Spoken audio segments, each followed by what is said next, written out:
साहब, ये जो कल जो बैठक हुई लखनऊ में, वो उसको अगर पूरी तौर पर देखें तो ऐसा लग रहा था कि वो भाजपा द्वारा वो प्रोजेक्टेड था, ऐसा लगता नहीं है। नहीं नहीं नहीं, ऐसा न कहिए। ये एक ऑल इंडिया पसमादा मुस्लिम महाज है। ये कुछ और बात है कि पसमादा में ढेर सारी तंजीमें बनी हुई हैं, और आप जो है इशारा कर रहे हैं, मैं उस पर नहीं पढ़ना चाहता कि वहाँ पे अली अनवर साहब का एक अलग महाज है और फिर उसके साथ साथ गुलाम सरवर साहब का और लोगों का, बहुत से लोगों का अमूमी अंसार समाज महाज है, और तमाम पसमादा समाज के लोगों ने अपने मिल बनाया है। ये स्पॉन्सर्ड नहीं है। हाँ, इतना जरूर है कि लोगों का ये कहना है कि मेन मुद्दे जो है, मेन मुद्दा जो था ये कि भाई हमारी राजनीतिक पार्टिसिपेशन या हमारा रिप्रेजेंटेशन कैसे बढ़ाया जाए, उस मुद्दे पे बात नहीं हुई। और उसके अलावा तमाम मुद्दे जो है वो गौड़ हो गए, मतलब छिप गए। ये लोगों ने ये किया है। इसमें मुद्दा ये था कि वहाँ पे चूंकि एक रूलिंग पार्टी के जो मंत्री थे और जिम्मेदार लोग थे, तो वहाँ पे राजनीतिक पार्टिसिपेशन के लिए, रिप्रेजेंटेशन बढ़ाने के लिए ये कहना चाहिए था कि 10 अगस्त 1950 का प्रेसिडेंशियल ऑर्डर कैसे खत्म होगा, ये मुद्दा उठना था। उसके साथ साथ में मुस्लिम समाज पे तो जुल्म जाति हो रहा है, लेकिन उस पर सब ज़्यादातर जो है पसमादा पे हो रहा है।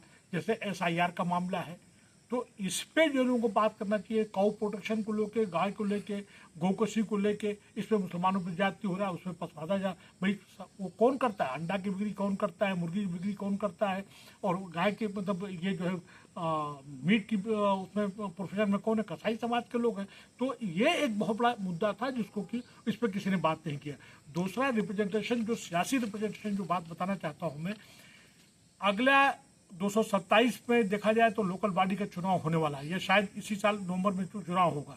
तो क्या इनको डिमांड करना चाहिए कि क्या बीजेपी जो है रूलिंग पार्टी है तो पसमादा लोगों को टिकट देगी कि नहीं देगी, 2027 में टिकट देगी कि नहीं देगी। और उसके साथ साथ में अभी आसाम में एक को भी टिकट नहीं दिया, और उसके साथ साथ आसाम में किसी को टिकट नहीं दिया, बंगाल में टिकट नहीं दिया, मध्य प्रदेश में किसी को नहीं दिया, छत्तीसगढ़ में नहीं दिया। अब आगामी जो चुनाव होगा उसके रिप्रेजेंटेशन में किसी को देगी कि नहीं देगी। और इसलिए तो बाकायदा जो है 3% मनवादी पुजवादी होकर ये जो है माइनॉरिटी 15% को ठिकाने लगा दिया।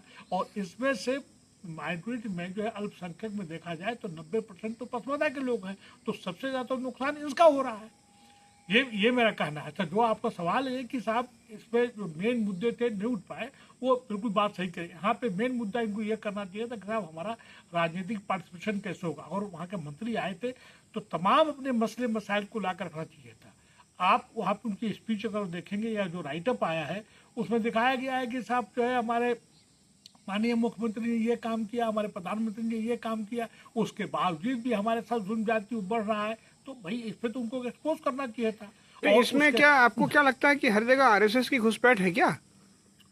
RSS का तो भी देखिए, जो तमाम जो सियासी पार्टियां हैं उनमें RSS के लोग ये स्लीपर सेल का काम कर रहे हैं। और इसी की वजह आज है कि जो भी पॉलिटिकल पार्टी बीजेपी के साथ गई है वो खत्म हो गई है। आप किसी भी पॉलिटिकल पार्टी को उठा के देख लीजिए, सिर्फ करीब आ जाते BSP को देख लीजिए, अकाली दल को देख लीजिए, या इवन हरियाणा में जो भी पार्टियां गई, या इवन शिवसेना को देख लीजिए। जो भी पॉलिटिकल पार्टीज गई है उसका बीजेपी ने इस्तेमाल किया है और उस तरह से ये उनको खत्म कर दिया है लोकल इसमें बॉडीज को। मुस्लिम समाज की, पसमानदा समाज की भागीदारी कैसे बढ़ेगी ऐसे में? भाई भागीदारी बढ़ाने के लिए तो भाई इसको लिए मैंने बताया कि एक बहुत ही मौसर जो है, बहुत ही इफेक्टिव जो है इनको तहरीक चलानी पड़ेगी। और जिसमें कि खास करके जो है 10 अगस्त 1950 के प्रेसिडेंशियल ऑर्डर को खत्म करना पड़ेगा और उनको डिमांड करना पड़ेगा कि भाई हमारी ये डिमांड है। क्या है वो 10 अगस्त वाला, क्या है प्रावधान, क्या है? कॉमन एजेंडा, जैसे बताया ना मैंने, हर बार ये कह रहा हूँ कि भाई इनको कॉमन एजेंडा इनको बनाना चाहिए।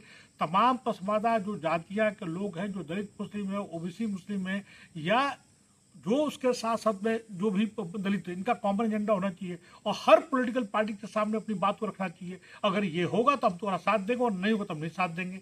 और इनको जो है ये कहलाता है कि मॉरल करेज, अखलाकी जुर्रत, इनको अपने सरकार जो है पॉलिटिकल पार्टी इनको टिकट दे या न दे, अपने कैंडिडेट को जरूर खड़ा करे। क्योंकि इम्पावरमेंट जो होगा, पॉलिटिकल इम्पावरमेंट जो होगा तभी जाके बाकी इम्पावरमेंट होगा। हमारा वॉइस ही नहीं है, हमारे वॉइस ही नहीं। आप देखिए कन्वर्जन के नाम पे आप इन्होंने कह दिया अगर कोई कन्वर्ट हो जाता है तो लब जहाज दाम दे दिया जाता है या उसके और जहाज दे दिया जाता है। और वो जब कन्वर्जन कराते हैं कहते हैं कि नहीं साहब ये घर वापसी हो रही है। भाई ये तो अगेंस्ट कॉन्स्टिट्यूशन है। अगर वो देखा जाए तो आज इंडिया में जो काउ प्रोटेक्शन के नाम पे तमाम कुरैशी समाज को हर जगह उन्होंने साथ जुल्म ज्यादती किया गया है, उसी तरह से जो भी दलित हैं उनके साथ किया गया है।